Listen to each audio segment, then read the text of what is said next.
Halo semua, kembali lagi nih di kelas Cyberkarta. Pada kelas kali ini, kita akan menjelaskan terkait dengan apa sih itu File Inclusion Vulnerability. Sebelum masuk ke sesi kelasnya, sebelumnya izinkan saya memperkenalkan diri terlebih dahulu. Perkenalkan, saya Ariza Rizkywana.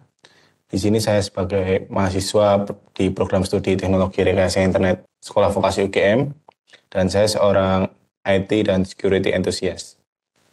Baik, apa sih itu file inclusion? File inclusion merupakan kerentanan yang memungkinkan penyerang untuk membaca dan melihat file-file yang ada di dalam server, termasuk file-file sensitif. Dengan cara menggunakan fungsi untuk memanggil file melalui suatu inputan yang dinamis. Penyerang dapat memperoleh akses ke informasi sensitif. Jika penyerang menempatkan backdoor pada server web, maka penyerang dapat menjalankan perintah sewenang-wenangnya. Baik. Sebelum kita masuk ke file inclusion, teman-teman diharapkan paham terlebih dahulu bagian-bagian URL dan bagian-bagian directory. Baik, pada bagian URL ini terdapat beberapa. Yang pertama terdapat protokol. Di protokol ini, protokol yang digunakan bisa berupa HTTPS atau HTTP. Kemudian di bagian selanjutnya, di sini ada domain name atau host name. Baik, selanjutnya ada file name. File name ini tempat di mana direktorinya itu disimpan. Kemudian ada parameter dan patch. Di patch ini merupakan lokasi tempat file itu disimpan. Baik, selanjutnya kita akan masuk ke direktori Linux. Pada direktori Linux terdapat direktori yang paling tinggi, yaitu direktori root.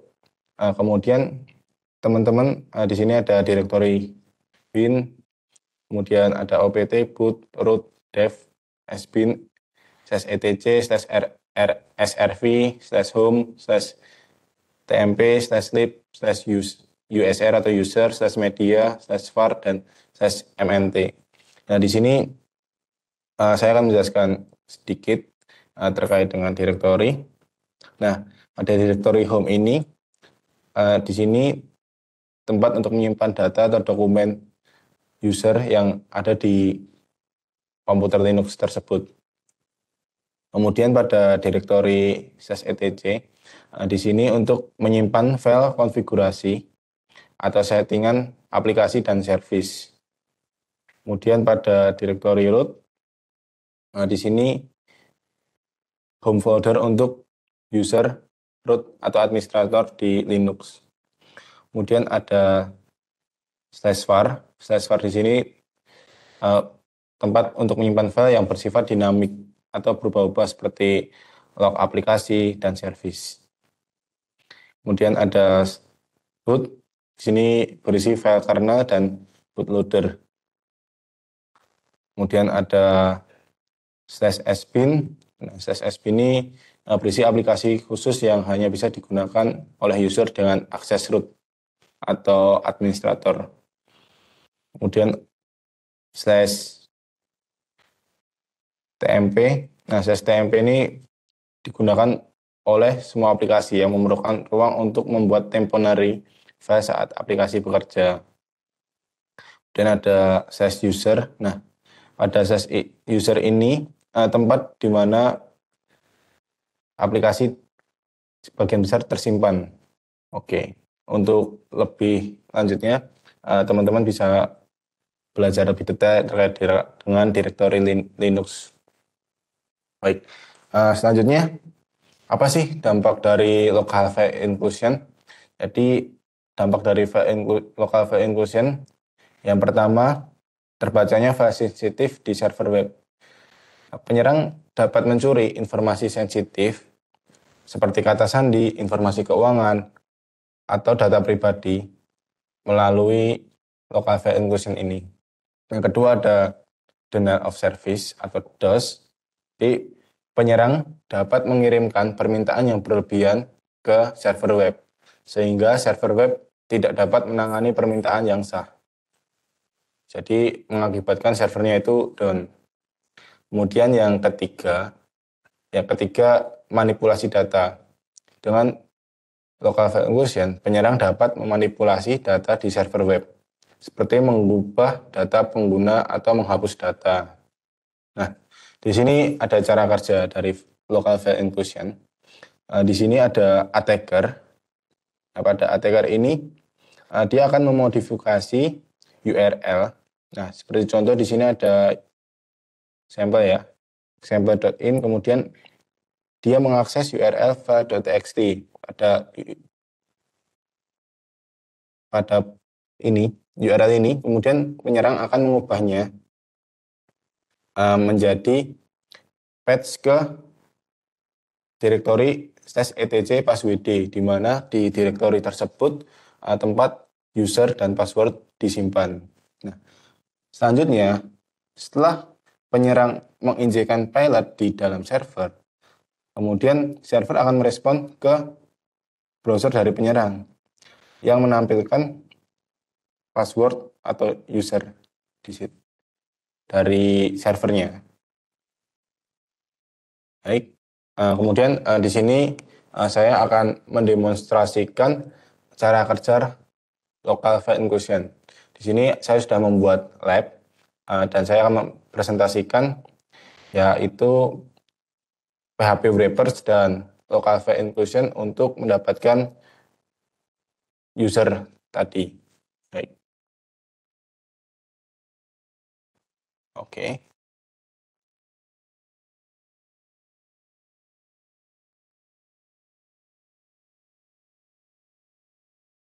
Oke, di sini saya sudah mendeploy server pada localhost saya. Oke, di sini ada webhook. Baik, pada webhook ini terlihat terdapat hostname dan port. Kemudian ketika saya mengeklik salah satu indeks, nah di sini berubah pada page-nya. Kemudian saya coba yang indeks X1. Nah, di sini terlihat page-nya itu berubah ya teman-teman. Tadi yang berubah kan direktorinya pada saat ngeklik home. Direktorinya di sini berubah. Kemudian saat saya mengeklik page 1, nah pada direktori yang sama, kemudian page-nya berubah menuju ke lokasi tempat file ini disimpan. Nah, pada local file inclusion ini, apabila kita mau masuk ke direktori untuk mendapatkan user yaitu /etc passwd. Nah, pada Linux itu untuk menuju ke direktori sebelumnya itu menggunakan //. Jadi di sini saya belum menjelaskannya untuk direktorinya ini. Jadi Linux kalau ingin menuju ke direktori sebelumnya itu kita gunakan titik-titik /. Nah, begini. Nah, di sini saya asumsikan, saya nggak tahu untuk patch-nya ini di patch berapa, jadi saya akan coba sebanyak-banyaknya. Nah, di sini saya mencoba 8 kali, terus saya masukkan etc/passwd. Baik, terdapat. Nah, di sini kebaca tuh dari file yang ada di etc/passwd. Baik. Selanjutnya, nah pada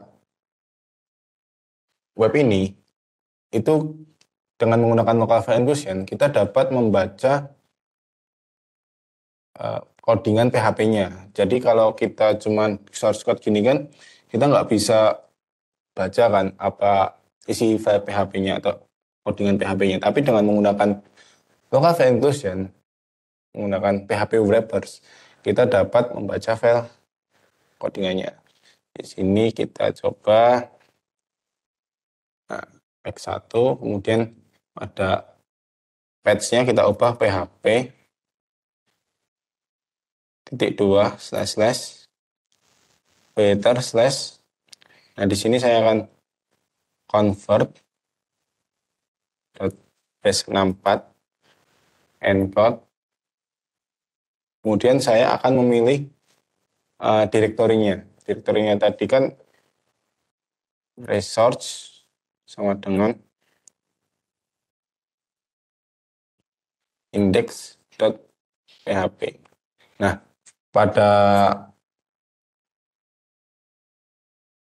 ketika saya memasukkan file ini, kemudian web merespon dengan mengirimkan base64. Base64 ini apabila kita decode, itu akan mendapatkan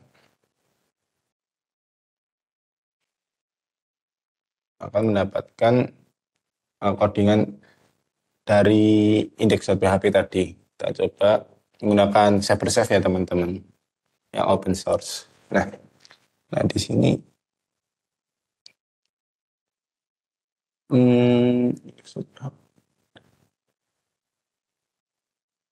baik, sebentar.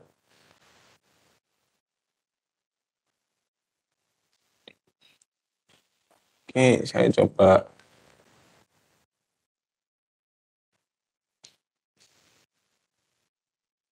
Oke, saya coba file yang lain.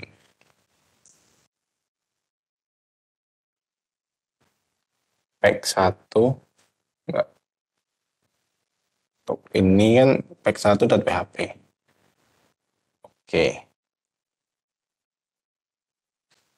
Nah, dapat base64-nya. Dan kita decode. Nah, di sini terdapat PHP-nya. Kalau seumpama kita cuman ini doang, ini kan nggak kebaca tuh.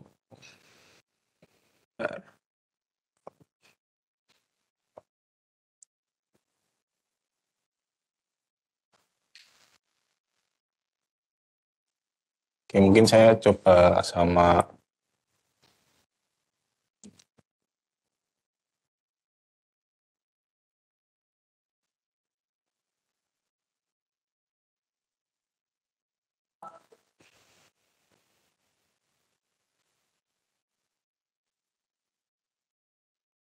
Oke, di sini saya deploy lagi server baru.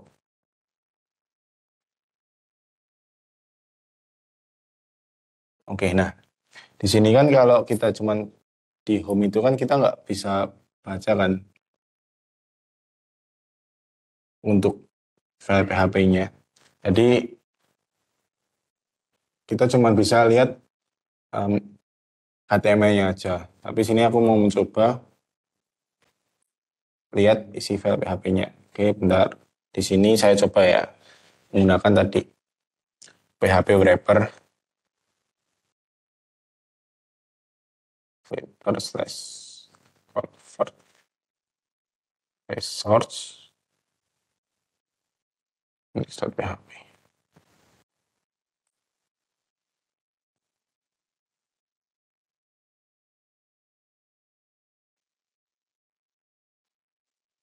Nah, di sini kan kebaca tuh.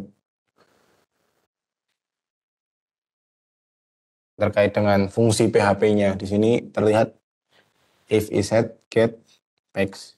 Dan fungsi yang paling bahaya itu ada di fungsi include ini ya. Jadi dari web server itu bakal langsung mengembalikan apa yang diinput sama user di fungsi include. Harusnya ini kan nggak boleh terbaca, tapi dengan menggunakan PHP wrapper yang di-encodekan dulu ke base64, kemudian didecodekan lagi, kebaca tuh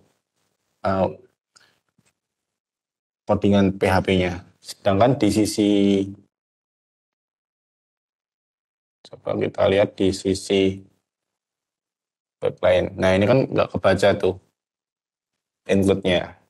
Nah, itu bahayanya tuh di situ. Oke. Baik. Lanjut ke ini ya.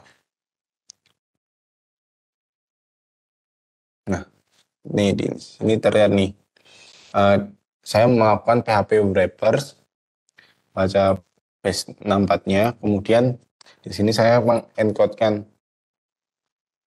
kembali menggunakan mengdecodekan kembali menggunakan Cyber Safe dari base 64. Terlihat tuh PHP-nya baca. Nih fungsinya. Oke, lanjut. Nah, ini yang tadi untuk mendapatkan user pada etc passwd itu namanya itu menggunakan patch transversal. Untuk mundur ke Linux-nya itu menggunakan //. Nah, oke teman-teman, buat latihan local file inclusion, teman-teman dapat menggunakan tools DVWA. Berikut hardware yang disiapkan untuk menggunakan tools DVWA. Nah, di sini saya sedikit mengulas terkait dengan bagaimana cara menginstal tools DVWA. Di sini teman-teman dapat mengkloni repositorinya pada GitHub tersebut, GitHub ini, etikahacker.dvwa. Kemudian teman-teman dapat menyimpan filenya di tempat di var www.html.dvwa. Kemudian teman-teman masuk ke direktori dvwa yang sudah diklon tadi. Kemudian teman-teman nge-change permission supaya dapat dieksekusi. Kemudian teman-teman masuk ke konfigurasi dari dvwa, masuk ke cd dvwa.config, dan pastikan teman-teman sudah berada di ini ya, direktori dvwa-nya ya. Baik.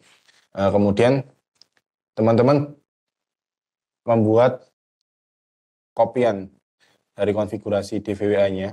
Di sini terdapat ada config.inc.php.dis. Di sini kita copy jadi config.inc.php.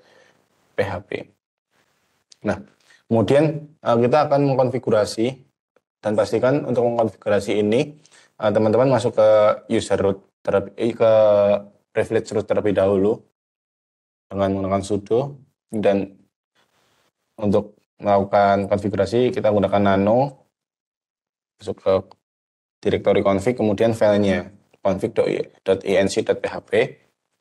Nah, untuk yang dikonfigurasi di sini pastikan untuk IP-nya ke localhost, teman-teman. Baik, selanjutnya kita akan menjalankan service MySQL. Sini sudo service MySQL kita jalankan. Kemudian kita masuk ke MySQL.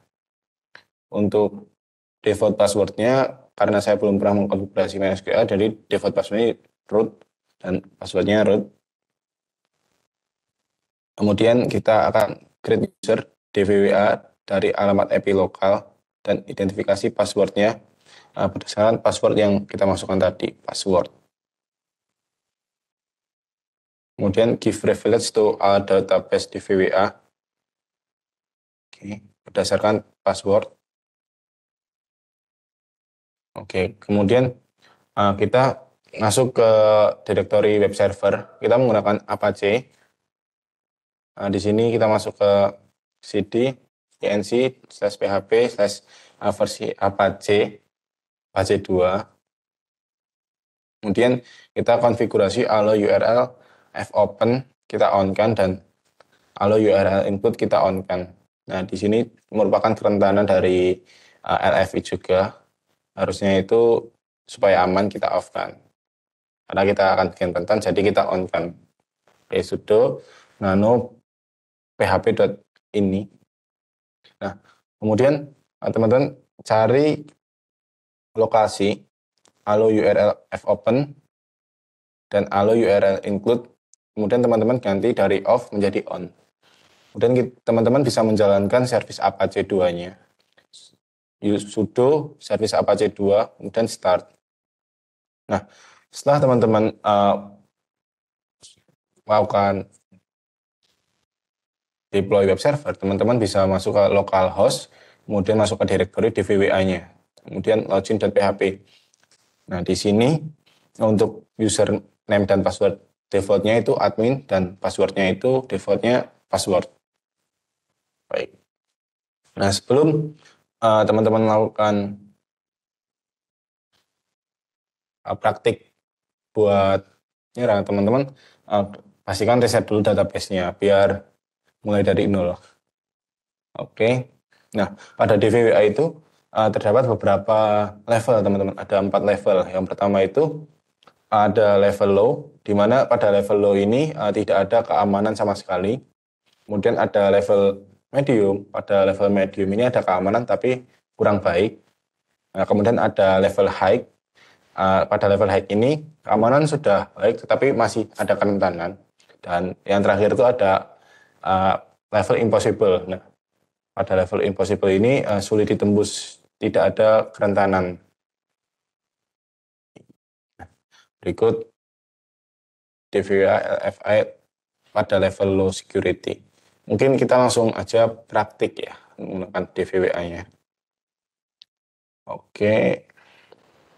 Nah, di sini aku udah deploy DVWA. Kita masuk DVWA. Nah, oke. Nah, ini tampilan DVWA-nya, teman-teman. Nah, pada DVWA ini kita coba security yang low terlebih dahulu. Nanti kita akan coba low dan medium. Nah, untuk security low ini kasusnya itu sama seperti yang aku demoin sebelumnya. Jadi, kita di sini lihat bahwa terdapat fungsi get dari patch yang langsung dikembalikan ke web server ini. Oke, kita coba ya. Next, ketika kita pilih file 1, nah ini kan berubah kan patch-nya. Oke, nah ya kan patch 2 juga berubah, patch 3 juga berubah. Kita pilih file 1, 2, dan 3. Oke, kita coba menggunakan patch transversal. Di sini etc passwd. Nah, terlihat dapat user database-nya ya. Oke, ini sangat berbahaya sekali teman-teman. Oke, kemudian selanjutnya teman-teman juga bisa lihat terkait dengan codingannya. Kita gunakan tadi.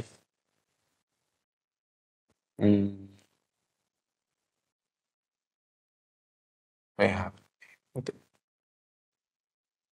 Oke, untuk yang tadi kita gunakan ya PHP filter ya.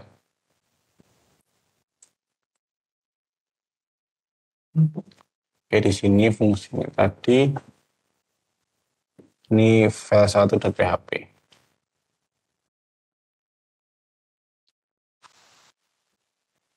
Nah, dapat base number-nya. Sudah ke copy semua ya. Oke,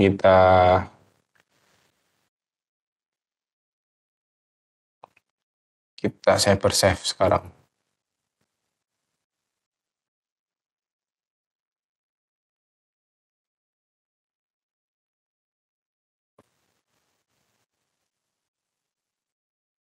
Yang terlihat tuh fungsi PHP-nya. Tapi kalau kita lihat dari sisi web itu nggak cuman kelihatan HTML-nya aja. Tapi kalau kita bisa dapatin dengan menggunakan PHP wrapper, nah di sini terlihat tuh isi PHP-nya tuh teman-teman. Nah, ini sangat berbahaya sekali teman-teman. Oke. Nah, terus kita coba di level medium sekarang. Pada level medium ini codingannya itu udah ada sanitasinya. Nah, kita lihat source code-nya. Nah, di sini kan di sini disanitasi nggak bisa dot slash atau dot backslash forward slash. Oke. Jadi kalau kita memasukkan patch ini,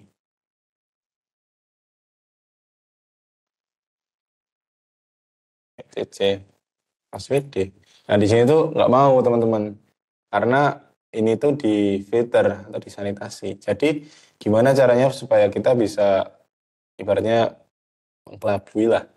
Kita bisa gunain, tadi kan yang disanitasi kan dot slash kan. Kita bisa gunain itu dot slash, sebentar. Kita bisa gunain dot slash dot slash. Nah, jadi kan kalau semua gini kan ini kehapus, ya kan? Dari sistemnya dari source-nya itu kan ini dihapus. Jadi mereka bakal mengembalikannya ini dot slash. Oke, kita coba ya. Dot slash dot slash dot slash dot slash dot slash dot slash slash etc password. Nah, baca tuh. Oke, mungkin teman-teman agak bingung ya di sini. Oke, kita kita bedah deh menggunakan sublim. Kan kalau gini kan otomatis kalau sana disanitasi kan ini hilang. Ya kan, jadi dot slash. Ya kan, ini hilang. Nah, ini juga hilang kan karena di filter kan. Nah, ini juga hilang. Ini juga hilang, dan ini juga bakal hilang. Nah, jadi hasilnya kan seperti ini. Jadi sehingga kita bisa masuk ke etc password-nya. Oke, ini ya teman-teman. Mungkin nanti materinya ini akan aku masukkan ke attachment di deskripsi YouTube. Oke, nah baik. Nah ini ya, sebenarnya merah itu dihapus sehingga patch-nya itu berubah menjadi dot slash.